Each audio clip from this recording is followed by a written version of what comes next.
What in the 20s is going in the on? 20s Think about here. the 20s. The 20s, baby. Plenty. What in the 20s is going here for my 20s, baby? This is the 20s. Welcome back to the podcast. I'm your host, Zama Mkize, and this is What's in the 20s, a podcast where you listen to me grow through it, baby. On this episode, we're going to be continuing our series of Conquering 2026. And this episode, we're going to be speaking about elevating your mindset. And I love this. I love this so much. I'm so excited for this episode, like even just preparing for it and all the rest. It made me so geeked up and all of that, because I'm just like, yeah, like how do we actually just like upgrade, the way that we think, the way that we operate, like the way that we are, you know what I'm saying? And I hope so far you guys have been enjoying this series. Please keep letting me know. Please keep sharing with me where you're at, how's it going with your journaling, your goals, your planning, and all of that. I really want to hear from you. I want to know if this is working for you as much as I'm hoping that it is. But anyways, elevating your mindset, right? So we're going to be taking like radical responsibility, right? Of our lives, of who we are, just being incredibly honest about who we are, where we're at, what is holding me back from where I need to be and all of that kind of stuff. But let's discuss mindset. What is mindset, right?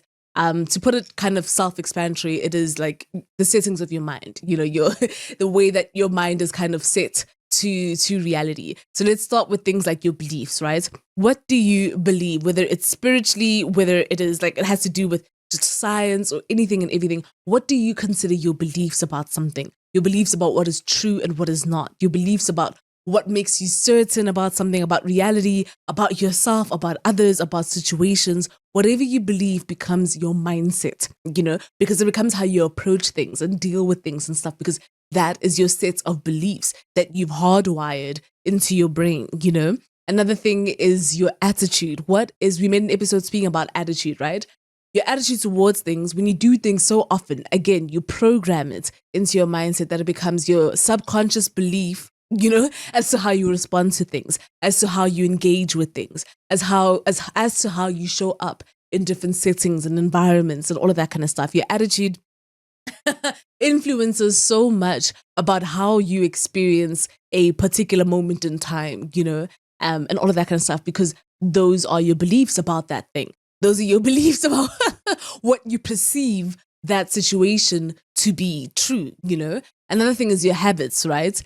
We spoke about, how to, develop habits in the previous episode. But what are your continuous ways of doing things, right? That are kind of just built into you mentally, built into you spiritually, built into you emotionally, physically, all of that kind of stuff is influential and impactful into your mindset, as to how you operate in society, how you operate in your friendship groups, how you operate in your family, how you operate with yourself also. I think people like to think who I am in private, that's just for me and me only, but who you are in private absolutely shows up in public. I think that's something we actually need to be so cognizant of, is what you do in the dark always comes in the light. Who you are in the privacy of your own room and all that kind of stuff will always, show up in front of people and all of that, even though we think that it's okay for me to just pick my nose and all of that. Sometimes those habits, we end up doing it in front of people, without even realizing and stuff. And it's just because that's our mindset. Like our mindset is just thinking, who cares, or nobody cares, like everybody does this or whatever it is, rather than just having, I guess, a sense of decorum or whatever, as to being mindful about how to behave, in settings and all of that kind of stuff. All right. So how do we create a lot of our mindsets and stuff? I think we need to understand that having a strong emotional experience, right, creates long-term memory. And so say something scary happened, something scary happened or whatever it is, and you felt all that stress hormones and everything that happened inside of you, whatever it is, because it was such a strong emotional experience you were having in that moment, we kind of hold on to it for so long that we do that. Our brain does that so that it can prepare us for if something scary is about to happen again. It prepares us to be wary of danger if it was to happen again and all of that kind of stuff. It's the same thing with love and all of that kind of stuff, right? if we can think about somebody who you've had a strong, like, interest in, attraction to, wanting to be in a relationship with, and all of that kind of stuff.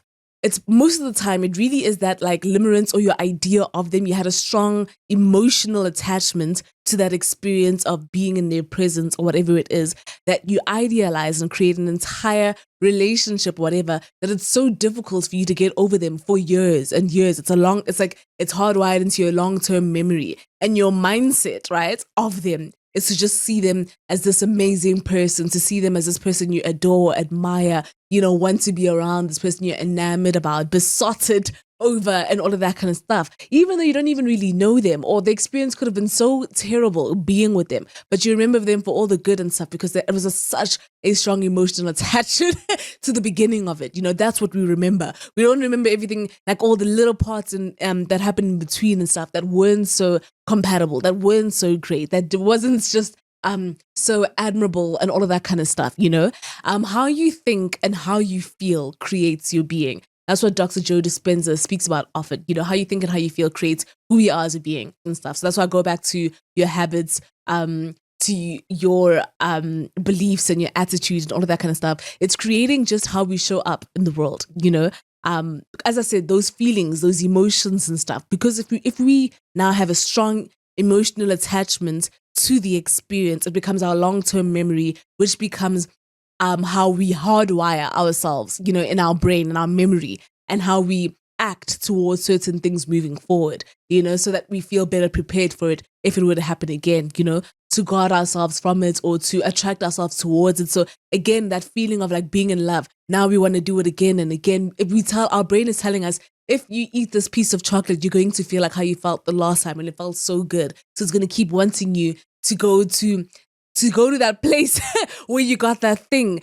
to get that fix. Am I making sense? Like your mindset is telling you that because I want to feel joy, eating this ice cream would make me feel that because that was my experience the last time. I remember how good, maybe it's an emotional attachment, like the first time you had an Oreo McFlurry when you were young and stuff. Maybe you just remember being at the park or something. It was such a beautiful day and all of that. Now, like even in your adult age and all of that kind of stuff, you crave that thing. You want that experience. You want that feeling, of like, of joy and being good. Your mindset tells you that like, if I'm sad to feel good, I must do this act, and all of that kind of stuff. And I think sometimes we need to think about our refractory period also, right? So if something happens to you, right, you get a feeling, right? And if you hold on to that feeling for long enough, it becomes an emotion.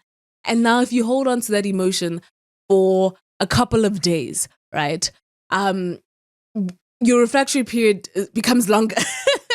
Instead of you bouncing back the next morning, whatever it is, you're holding on to that feeling when somebody made you upset, when somebody made you feel like side eye and all of that kind of stuff, when somebody made you furious and all of that. So now over a couple of days, it becomes your mood. Now people are like, oh, you're so moody. People think you're just so moody and stuff like, because you've been carrying this emotion for days and days and days. And when they ask you like, what's going on with you? Like, why? And it's like, no, this thing that happened to me earlier or whatever it is, like you're still harboring it, right? And then if you hold on to it for weeks, for months, it becomes a temperament. You hold on to it for a year, for years, it becomes your personality trait. Now people start thinking you're just a moody person, oh, that person is just irritable. That person is just annoyed or easily annoyed, because you've now made that your mindset that you hold on to that emotion for so long that now it's fired and wired into your brain, into the part of you that now believes your beliefs, right? That believes that this is who you are, and you make that form part of your identity, it's a huge issue, because you'll realize that there's so many parts of us that we have adopted as our identity, that we've made our belief. I'm not a morning person. I'm not a person who enjoys working out. I'm not an athlete. I'm not a this. I'm not a healthy person. I'm not a whatever person. I'm not a joyful, singing, whatever person, a bubbly person. You'll say all of these kind of things, and you'll adopt them as truths about you until everybody starts believing that really is who you are, because you hold your refractory period just goes on for so long, that instead of it just becoming a passing emotion, it becomes your personality traits, And I think a lot of us don't realize that we can rewire. We can rewire our settings and all of that kind of stuff. We can reprogram our mindset to think differently, to choose differently, to want differently for ourselves, you know? I think a lot of us may think like, oh, I'm just not a type A, or I'm not a type B personality. Like I don't, I don't do things like I can't relax. I can't this, I can't, you know, all of that. But you need to get out of the mindset of saying I can't, right? Something that I was watching this other TED talk, right? Just speaking about the placebo effect of things, right? A lot of our mindset is influenced by a placebo. They've done like research on how certain patients who were given like the same amount of, you know, like a drug that's meant to make you kind of like calm down and feel more at ease and all of that kind of stuff. When they were given that drug by a doctor, their results were just more likely to feel more calm, more at ease and all of that kind of stuff compared to when they were just administered that medication without a doctor being present, you know? And your placebo tells you that because there's a doctor here, your expectation is that I am going to heal. Your expectation is that I am going to feel better and all of that kind of stuff. It's the same thing. They did the same experiment with taking this, say, for example, an energy bar, right? So one of the energy bars, I tell you that this one is low calorie, doesn't have sugar, doesn't have, you know, all of that kind of stuff. Like it's just the best kind of healthy alternative and all the rest. And the other one is just filled with all the chunkiness you can think of, you know, all the protein, all the energy, all the this and that, all the calories, all the, you know what I'm saying? And they gave them to the same sets of people, right? And they found that part of you that's responsible for making you hungry, right? When those people ate the energy bar that was no calories and all of that kind of stuff, right? They found that they still weren't, it was this insatiable hunger. Like they were still hungry afterwards. You know, they weren't fulfilled and all the rest, as opposed to when they ate the other bar, right? That had everything, you know, all the nutritional information or, you know, all of that kind of stuff. The stuff that's not even nutrients. And they found that they were full, they were satisfied, you know? The problem or the issue or the interesting part is that they had actually given them the same energy bars. But because they told them that this is different, or they read on the packaging that this has a different function or whatever, they believed, you know, which kind of influenced their mindsets, which channeled everything, you know, inside their body. It channeled everything in terms of the chemicals that were created inside of them and the expectation, right? That's what I'm talking about with the placebo effect. It's the expectation that you have for something to work, for something to do, to bring about a certain outcome and a result. And so I need you, when I speak about like being able to gaslight yourself or be delusional about things, I'm talking about having a certain belief that something is going to work out, that the thing that you are working towards is going to work out, because you need to placebo yourself, if that makes sense, into like truly having this undeniable, you know, unshakable faith that what you're feeling will come to fruition. Because what we're doing a lot of the times, you don't even realize the way that we speak about ourselves and all of that, we're making ourselves sick, you know, because the same way I'm saying it's placebo, the same way we can make things well for us, we can also make things unwell for us. The same way that we can improve our quality of life based on our mindset is the same way we can hold ourselves back and regress based on our mindset. It all literally starts from how you think about things, you know, how you consistently think about things, understand things to be, what you make your habits and your beliefs, you know. And I think that a lot of the times people make excuses, right? Or they will literally argue for their limitations. Like, as I said earlier, people saying like, oh, I'm just not a this type of person. I'm just not a that. I'm just not a this. I can't do that because I'm just whatever it is. We will literally fight to the ends of the earth to defend our limitations, to defend why this is our cap, why this is our ceiling, why we can't achieve more, why we can't make more money, why we can't put ourselves out there. And my goal with this series is trying to get us out of that mindset, is to try to get us out of that thinking that we can't have more, that we can't desire more, that we can't work towards more. You know, you have to be willing to outwork your potential and all of that. And that's why I keep saying you need to start thinking, what am I holding on to? I began this episode by saying we need to be radically accountable for our lives. So think, what am I holding on to that is taking the place of me getting to where I need to be, getting to where I want to be, that is upholding the gap between where I am now and where I want to be. Some solutions I can offer and provide is priming your environment for growth, right? Starts with who are you surrounded by, you know? make sure that your environment supports where you want to be and where you're trying to grow. If the people around you are not getting you to that place, because a lot of them are influencing your mindset, the way that they speak, the way that they act, their routines, their work ethic, all of that kind of stuff is influencing the way that you see yourself, the way that you choose to dream and all of that, and makes you feel like you are right in arguing for your limitations, you know? But if you're surrounded by elevators and not drainers, people who want more, people who dream more. You know, when you're surrounded by people who are trying to help you create this dream with you, who are supporting you, who are rooting, who are pushing for you, who are holding you accountable also, you know, everything just becomes more possible, you know, because you are like, support goes a long way, you know, and you need to be surrounded by people who want to live the way that you want to live.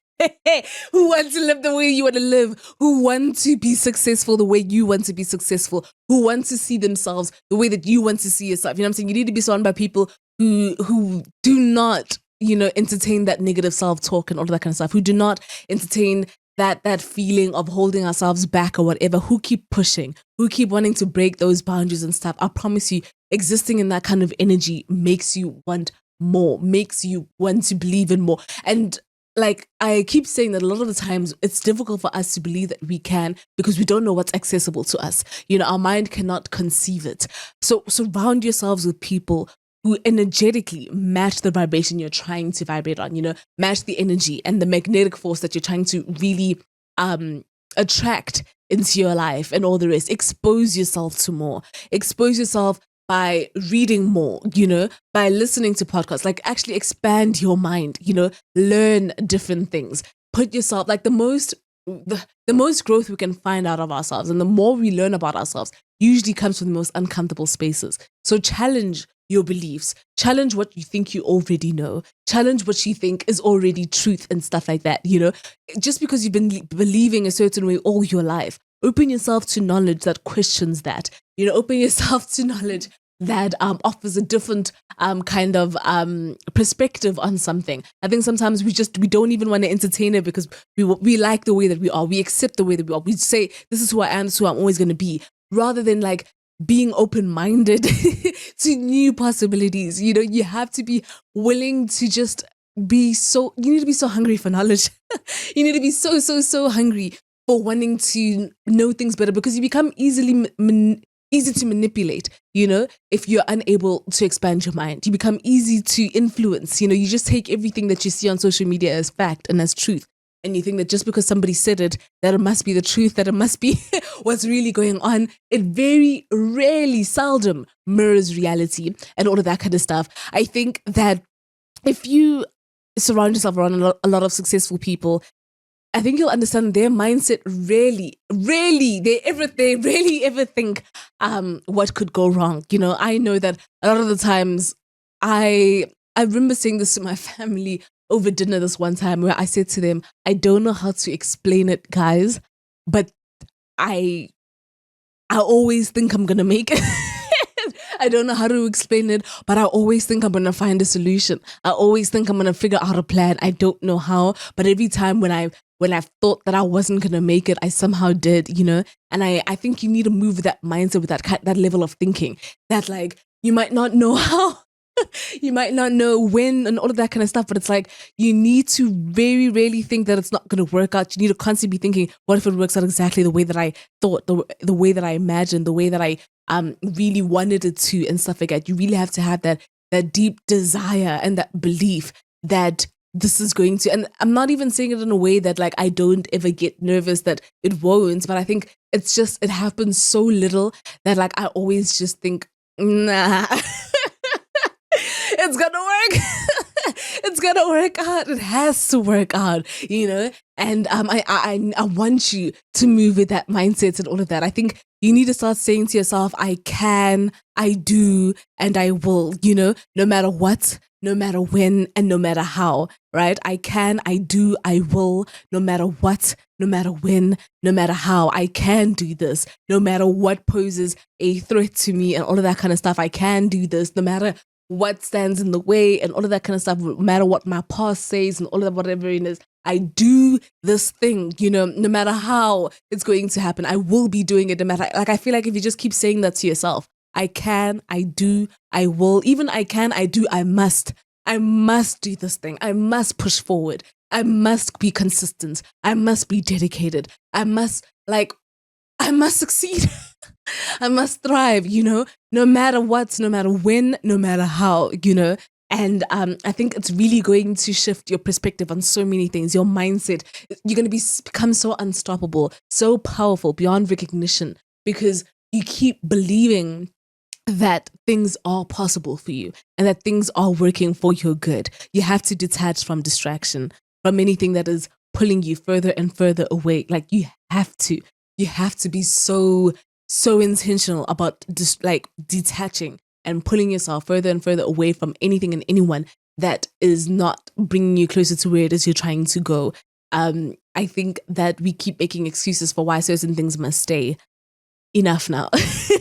Not in 2026, not in the years to come, like at this point in time, I don't have the capacity. I don't, because I see how slow I've been moving, because I keep trying to make excuses for why certain relationships had to stay, why certain people had to stay, why certain habits had to stay, why certain routines weren't working for me had to stay. I keep making excuses for why I need to rest more and all of that when I honestly could be pushing. I could be more focused. I could be more dedicated. I could be more just on it, I keep making excuses why like focus on the plan, not your mood. I'm being so serious. Focus on what you said the plan was. Focus what you said the goal was, because then you can't gaslight yourself. Like that is something that is intangible. That is the plan, rather than your mood, which you can't really rely on.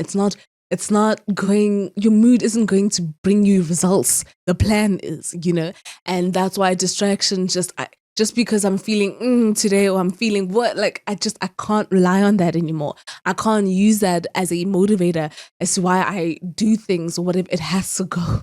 It all has to go. You have to move with faith and not fear. You have to relinquish fear. You have to release yourself from the chains of fear and stuff like that. Like, what if it doesn't work out? What if this doesn't happen? What if that happens? What if it has to go? It has to go. You have to keep, as I said, dedicate yourself to the plan. You have to keep moving forward. You have to keep pushing. You have to tell your mind, even if you fail, because failing is absolutely a part of the process.